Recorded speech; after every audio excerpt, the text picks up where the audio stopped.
ज्या पद्धतीने बिनविरोध नावाचं एक ऑपरेशन ठाण्यात पार पडलं आणि त्याच्यामध्ये कल्याण डोंबिवलीमध्ये 21, ठाण्यात 7, भिवंडीमध्ये 6 अशा महाराष्ट्रातल्या विविध भागांमध्ये 70च्या वरती नगरसेवक निवडून आले. हे निवडून आलेले नगरसेवक हे जर बाबा फॉर्म पास झाले त्याच्यामुळे निवडून आले असते किंवा एखाद्या चुकीच्या गोष्टीमुळे निवडून आले असते तर आम्ही समजू शकलो असतो.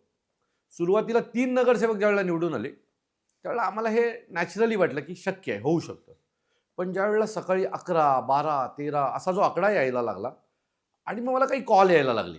त्यातला एक कॉल होता मला आदल्या दिवशी रात्रीचा, जो आमच्या एका नगरसेवकाचा मला होता आणि त्याला ठाण्यातल्या एका विरोधी पक्षाच्या नेत्यांनी फोन केला. त्याला मुलुंडला बोलवलं आणि तुझी उमेदवारी पाठी घे, तुला 5 कोटी रुपये देतो, असा तो कॉल होता. आणि मी शॉक झालो की महानगरपालिकेच्या एका प्रभागातला एक नगरसेवक, त्याला जर 5 कोटी रुपये द्यायला ह्या लोकांची तयारी असेल, तर एका प्रभागासाठी यांचं बजेट काय असेल? किती कोटी रुपये एका प्रभागासाठी हे खर्च करणार असतील? की हे लोक काहीतरी वेगळं करायच्या तयारीत आहेत. आणि मग मी माझ्या सगळ्या लोकांना टाईट करण्याचा प्रयत्न केला. मी जर त्यावेळेला टाईट करायला घेतलं नसतं ना, तर ह्या लोकांनी बिनविरोध महापौर देखील बसवला असता.